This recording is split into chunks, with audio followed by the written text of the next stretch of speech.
वैष्णवी राऊत साम टीव्हीच्या बुलेटिन मध्ये आपल्या सगळ्यांचं स्वागत आहे। आज शपथविधी पार पडणार आहे आणि त्या संदर्भातल्या सगळ्या बारीक अपडेट्सचा आपण दिवसभरात आढावा घेणार आहोत। पण तुर्तास एक अत्यंत महत्त्वाची बातमी समोर येते ती म्हणजेच देवेंद्र फडणवीसांनी शरद पवारांना फोन केलाय। शपथविधी सोहळ्याचं त्यांनी निमंत्रण दिलेलं आहे, पण शरद पवार सुप्रिया सुळे आजच्या शपथविधी सोहळ्याला उपस्थित राहणार नाहीत अशी माहिती मिळते। एकंदरीतच आपण पाहतोय की आज महायुती सरकारचा शपथविधी पार पडतोय आणि देवेंद्र फडणवीस हे मुख्यमंत्री म्हणून शपथ घेणार आहेत आणि त्यांनी स्वतः शरद पवारांना फोन केला।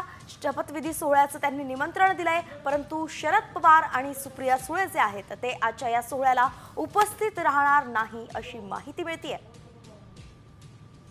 तर प्रमोद जगताप आपले प्रतिनिधी आपल्या सोबत जोडले गेले। तर प्रमोद, काय सांगाल? स्वतः फोन करून सुद्धा फडणवीसांनी शरद पवारांनी नकार दिलेला आहे, काय नेमकं यामागचं कारण आहे? वैष्णवी, आपण प्रामुख्याने जर बघितलं तर आज सायंकाळी मोठ्या दिमाखात महायुती सरकारचा शपथविधी सोहळा जो आहे तो पार पडणार आहे।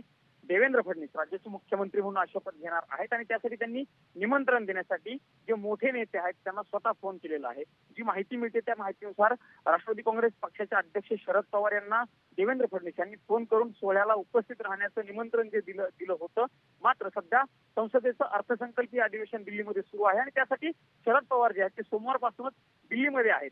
त्यामुळे आज सायंकाळी होणाऱ्या सोहळ्यासाठी शरद पवार उपस्थित राहता येणार नाही अशा पद्धतीची देखील माहिती त्यांनी देवेंद्र फडणवीसांना फोनवरून दिल्याची देखील माहिती समोर आलेली आहे।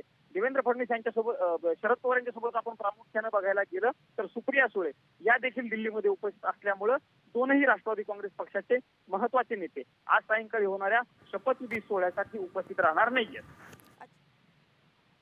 अपडेटसाठी तर आपण पाहतोय की महत्त्वाची अपडेट समोर येते। स्वतः देवेंद्र फडणवीसांनी निमंत्रण देण्यासाठी शरद पवारांना फोन केलाय, परंतु ते उपस्थित राहू शकणार नाहीत।